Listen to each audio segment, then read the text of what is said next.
na crise, Deus levanta um fiel. Toda crise que você vê na Bíblia, Deus escolhe alguém e faz ele florescer. Lá em Gênesis 6 diz que Deus olhou para a humanidade e falou: vou destruir tudo. Eu me arrependo de ter feito o ser humano, vou acabar com tudo isso aqui. Aí diz assim: Noé, porém. Acho tão bonita essa expressão. Noé, porém.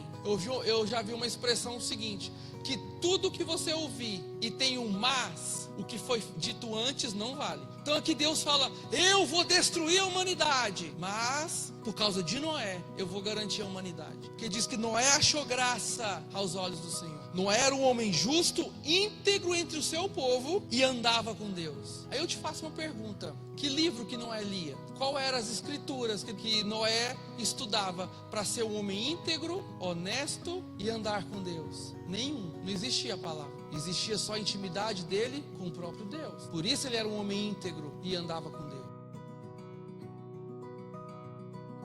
1 Samuel 2,12 diz assim: os filhos de Eli eram ímpios, não se importavam com o Senhor. E o que acontecer a esses dois filhos, Hofni e Finéia, será um sinal para você. Os dois morrerão no mesmo dia. Então levantarei para mim um sacerdote fiel, que agirá de acordo com o meu coração e o meu pensamento. Edificarei firmemente a família dele, e ele ministrará sempre perante o meu rei. Nesse dia a linhagem de Eli foi toda cancelada, e Deus levanta a linhagem de Zadok, porque o povo de Deus estava em crise naqueles dias. 1 Samuel 3:1 diz assim: o menino Samuel ministrava perante o Senhor, sob a direção de Eli, porque naqueles dias a palavra do Senhor era muito rara, e as visões não eram frequentes. Quando você pesquisa essa palavra muito rara, tem tradução que fala fraca. Esse raro não é porque era tipo ouro, tipo um diamante precioso, não, é porque não tinha.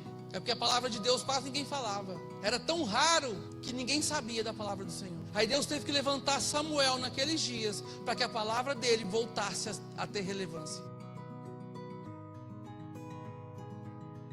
E Lucas 3:2-3 diz assim: Anás e Caifás exerciam o sumo sacerdócio. Foi nesse ano que veio a palavra do Senhor a João, filho de Zacarias, no deserto. E ele percorreu toda a região próxima ao Jordão, pregando o batismo de arrependimento para o perdão dos pecados. Por que o povo estava em crise? Porque jamais na história teve dois sumos sacerdotes. Deus nunca permitiu que o templo tivesse dois sumos sacerdotes. Porque sumo quer dizer o maior, o mais alto, o principal. Se tem um principal, não tem dois principais. Mas aqui, como um era sogro do outro, então os dois exerciam o sumo sacerdócio. Ou seja, estava tudo corrompido, Israel. Aí foi Deus, levantou um fiel.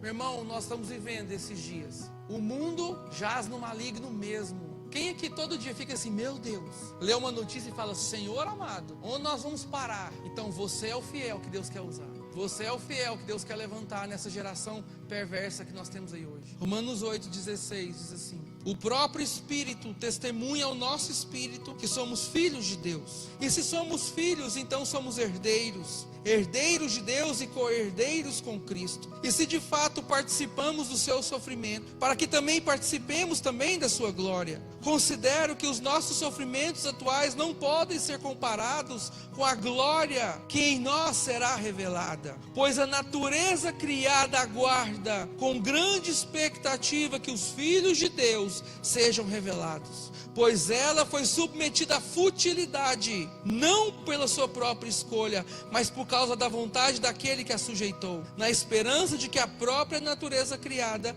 será libertada da escravidão, da decadência em que se encontra, para a gloriosa liberdade dos filhos de Deus.